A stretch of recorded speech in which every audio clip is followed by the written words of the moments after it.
چلیے یہ غزل ویسے بھی ایک انتخاب غزل ہے، انتخاب کی جانے والی غزل ہے، شاید اس میں کچھ شعر آپ کی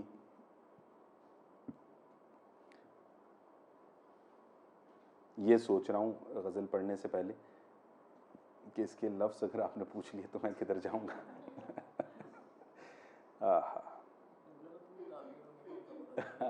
ہاں یہ بھی صحیح ہے.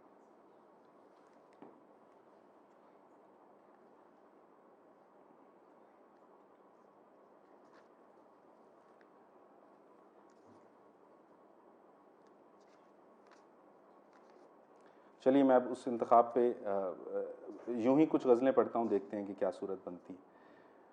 ہاں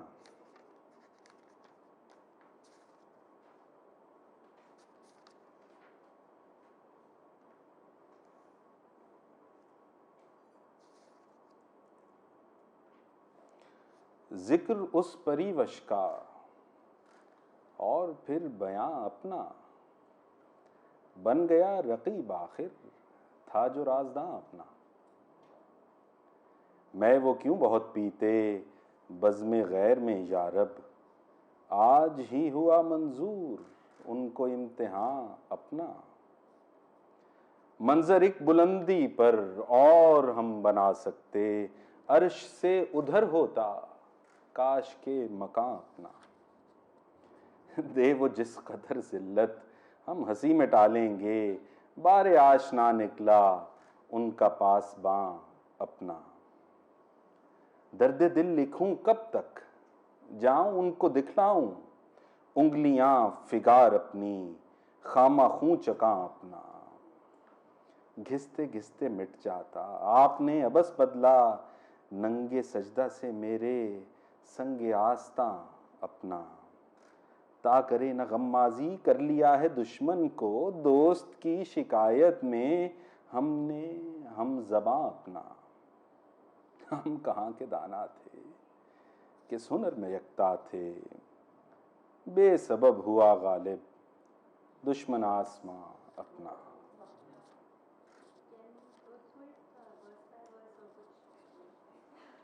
مر جاؤں گا.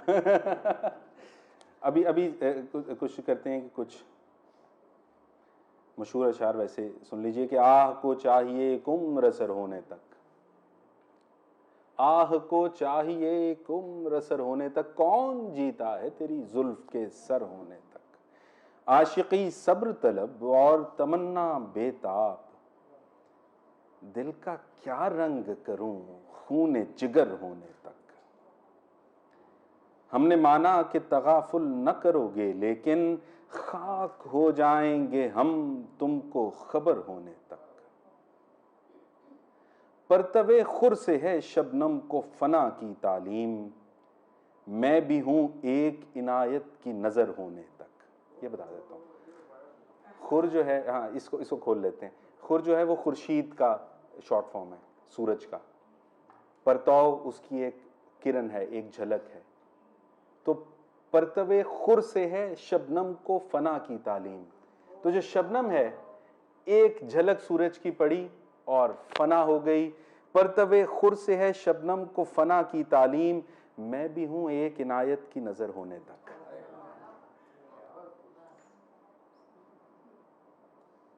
یک نظر بیش نہیں فرصت ہستی غافل، گرمی بزم ہے ایک رقص شرر ہونے تک.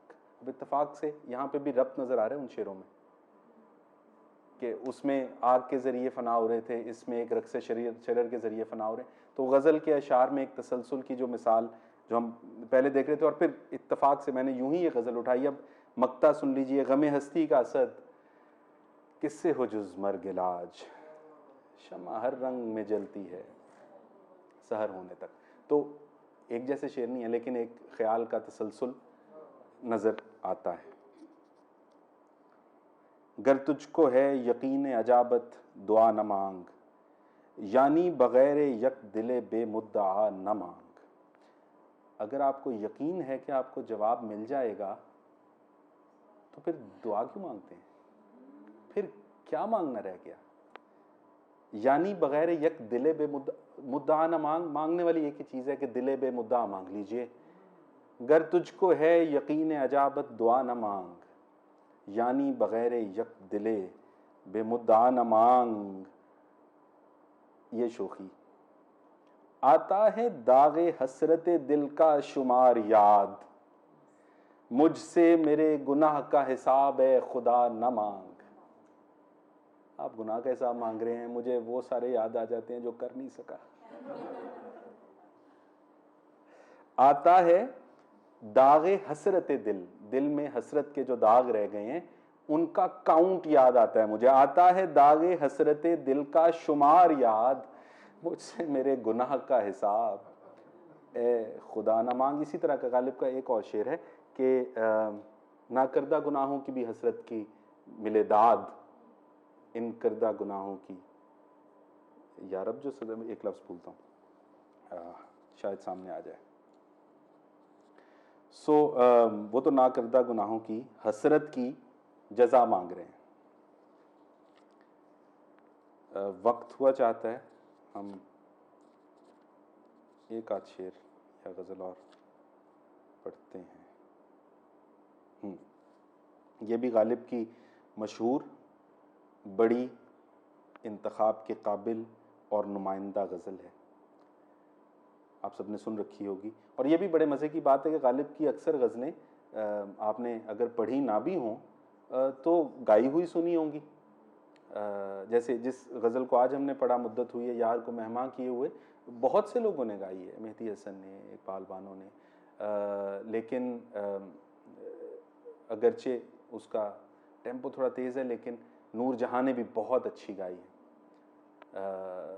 اس میں الفاظ کی ادائیگی بھی کیا کمال ہے. تو یہ غزل بھی یقیناً آپ لوگوں نے سن رکھی ہوگی. دل ہی تو ہے نہ سنگ و خشت، درد سے بھرنا آئے کیوں، روئیں گے ہم ہزار بار، کوئی ہمیں ستائے کیوں. دیر نہیں، حرم نہیں، در نہیں، آستاں نہیں، بیٹھے ہیں راہ گزر پہ ہم، غیر ہمیں اٹھائے کیوں. جب وہ جمال دل فروز، صورت مہر نیم روز، آپ ہی ہو نظارہ سوز، پردے میں منہ چھپائے کیوں. قید حیات و بند غم، اصل میں دونوں ایک ہیں، موت سے پہلے آدمی غم سے نجات پائے کیوں. حسن اور اس پہ حسن زن، رہ گئی بوالہوس کی شرم، اپنے پہ اعتماد ہے اور کو آزمائے کیوں. وہاں وہ غرور عز و ناز، یہاں یہ حجاب پاس وضع، راہ میں ہم ملیں کہاں، بزم میں وہ بلائے کیوں. اس کو کھول لیتے ہیں کہ وہاں وہ غرور عز و ناز، ان کو اپنی عزت اور ناز کا اتنا غرور ہے کہ وہ ہمیں بلائیں گے نہیں. اور ہماری وفاداری کا طریقہ اور اس کا تقاضا یہ ہے کہ رستے میں ہم بات نہیں کریں گے. رستے میں بات کرنا بہت معیوب بات ہے کہ آپ کسی کا دامن پکڑ لیں، کسی کو روک لیں، کسی سے پوچھ لیں. تو وہاں وہ غرور عز و ناز، یہاں یہ حجاب پاس وضع، وضعداری کا پاس رکھنے کا ایک پردہ ہے میرے پاس. میرا مینرزم ہے، میں رستے میں رک کے آپ سے بات نہیں کر سکتا بھلے کتنی ہی خواہش ہو مجھے. تو وہاں وہ غرور عز و ناز، یہاں یہ حجاب پاس وضع، راہ میں ہم ملیں کہاں، بزم میں وہ بلائے کیوں. تو یہ غالب کی ایگو ہے، یہ ان کی جو وضعداری ہے اس شعر میں ہے. ایک اس شعر میں ہے کہ جو کہ بندگی میں بھی وہ آزادہ و خود بھی ہیں کہ ہم، الٹے پھرائے در کعبہ اگر وانا ہوا. تو وہاں پہ اتنی بے باکی کر دی کہ انہوں نے کہا کہ ہمارے لیے دروازہ. اچھا، اب یہ تو ہو گئی شاعری کی باتیں، لیکن یہ وضعداری غالب کی شخصیت میں کس قدر تھی کہ وہ واقعی الٹے پھرائے تھے. جب یہ جو دنیاوی کعبے تھے وہ ان کے لیے نہیں کھلے تھے، ان کو پڑھانے کی دعوت دی گئی انگریز کے کالج میں، ان کے دوستوں نے منایا کہ وہ چاہتے ہیں کہ آپ آ جائیے. غالب چاروں نہ چار مان گئے، ظاہر ہے پیسے کی ضرورت بھی تھی اور برے حال تھے، پیسے کی بہت ضرورت تھی. چل پڑے. پہنچے, اترے اور واپس آ گئے کہ انگریز بادشاہ مجھے ریسیو کرنے باہر کیوں نہیں آیا. تو وہ حالانکہ غالب کا قدردان تھا, چاہ رہا تھا کہ غالب یہاں پہ آ کے پڑھانا شروع کر دیں کالج میں, لیکن غالب خیال میں حکمران ہوگا تو ہوگا, انگریز ہوگا تو ہوگا, میں غالب ہوں بھائی, باہر آئیے مجھے ریسیو کیجئے. وہ نوکری ٹھکرا کے چلے گئے. تو یہ جو وزاداری اور یہ انا تھی جو اس شعر میں تھی, وہ چلے کعبے تو وہ جا نہیں سکے, لیکن جو دنیاوی کعبے تھے ان کو انہوں نے اپنی وزاداری میں ریجیکٹ کر کے دکھایا. میرا خیال ہے کہ اب ہمارا وقت پورا ہو گیا. آپ سب کی سننے کا, توجہ سے بات کرنے کا, سوال کرنے کا حصہ, اس میں حصہ ڈالنے کا بہت شکریہ. ایک مرتبہ پھر یہ گزارش کہ ہمارے سوشل میڈیا پیجز کو جوائے آف اردو کے فیس بک, انسٹاگرام پہ فالو کیجئے, لائک کیجئے. joyofurdu@gmail.com پر ایک ای میل ڈراپ کر کے اپنے آپ کو رجسٹر کر لیجئے, سبسکرائب کر لیجئے, تاکہ آنے والے ایونٹس کے بارے میں آپ کو مطلع کیا جاتا رہے.